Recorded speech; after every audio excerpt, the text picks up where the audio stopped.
Bienvenue dans le Financier, votre rendez-vous économique quotidien sur Africa 24. Voici les titres. 19 milliards de francs CFA en 2017. C'est la somme réalisée par la branche de raffinerie de sucre au Gabon.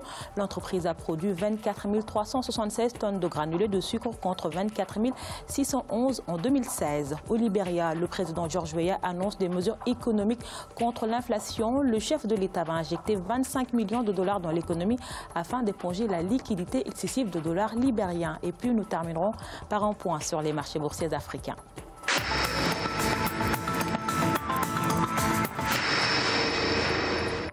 Au Gabon, la branche de raffinerie de sucre a réalisé un chiffre d'affaires de 19 milliards de francs CFA en 2017, soit une baisse de 1% par rapport aux réalisations de 2016. Cause et incidence de cette contre-performance qui intervient au moment où le pays traverse une crise socio-économique avec Nelly Claude-Bessa.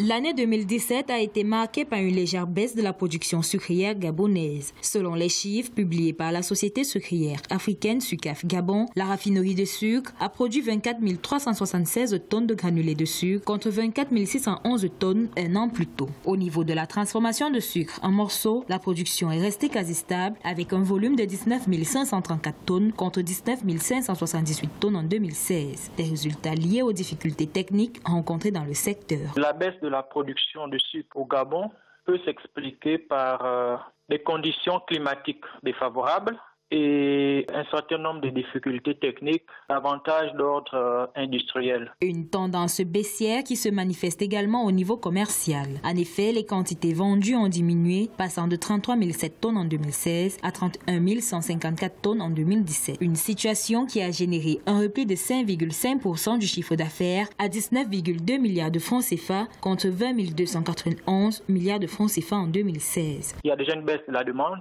des ménages.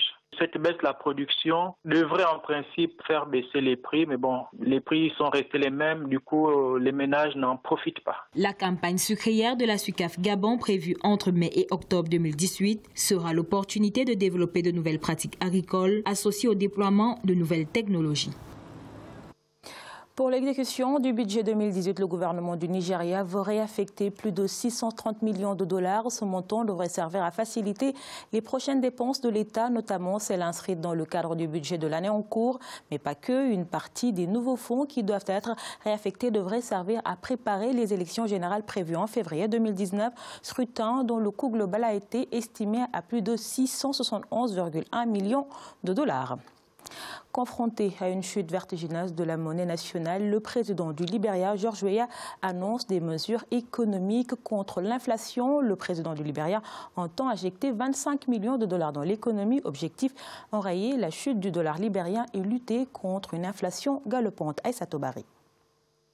6 mois après son ascension à la tête du pays, George Weah est confronté à une chute vertigineuse de la monnaie nationale. Il faut quelques 160 dollars libériens pour obtenir un dollar américain contre seulement 100 dollars en juin 2017. Ainsi, un montant de 25 millions de dollars sera injecté dans l'économie afin d'éponger la liquidité excessive de dollars libériens sur le marché.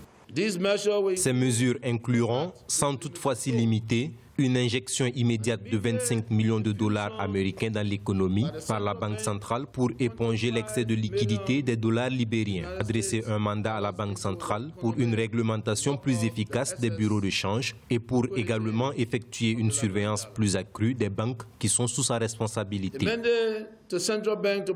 Le dollar libérien s'est déprécié depuis 2013 à un rythme qui n'a cessé de s'intensifier depuis 2016 pour atteindre 21% contre 17% en 2018. Si vous avez une famille nombreuse, cela vous concerne grandement. Avant, avec 1000 dollars libériens, vous pouviez obtenir des aliments pour votre famille et un bon repas. Aujourd'hui, 2000 dollars ne peuvent même pas vous offrir un repas décent pour la journée. L'État libérien a mis en place un agenda axé sur les chaînes de valeur pour transformer l'agriculture qui représente 70% des emplois. La production commerciale d'huile de palme et la normalisation des investissements devraient soutenir des taux de croissance projetés à 3,9% en 2018 et 5% en 2019.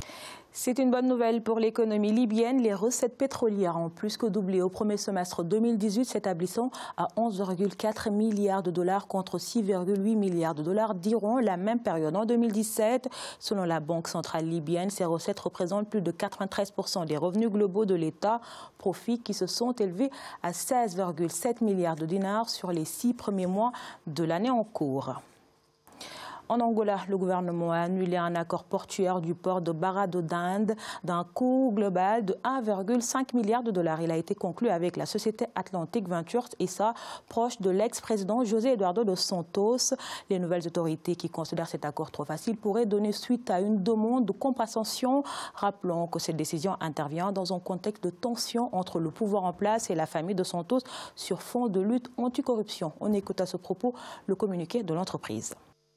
Atlantic Ventures attend maintenant les informations nécessaires de l'exécutif angolais concernant les conséquences de cette décision, après quoi elle prendra les dispositions nécessaires pour protéger ses intérêts. Il est à présent l'heure de faire le point sur les marchés boursiers africains. En Afrique australe et dans l'océan Indien, à la mi-journée, l'indice de Maurice était en hausse de 0,02%. La bourse de Johannesburg gagnait 1,58%. La bourse de Nairobi était également en hausse de 0,53% et la bourse de Gaborone perdait 0,13%. Du côté de l'Afrique centrale et de l'Ouest, la BRVM perdait 0,12%. L'indice nigérien était également en baisse de 0,58%. La bourse ghanéenne était en hausse de 0,15%. En Afrique du Nord, enfin, l'indice égyptien était en baisse de 0,34%. La bourse marocaine chutait de 0,64% et la bourse tunisienne était en hausse de 0,20%. C'est la fin de cette édition du Financial. Merci de nous avoir suivis. On se retrouve bientôt pour un nouveau rendez-vous de l'économie sur Africa 24.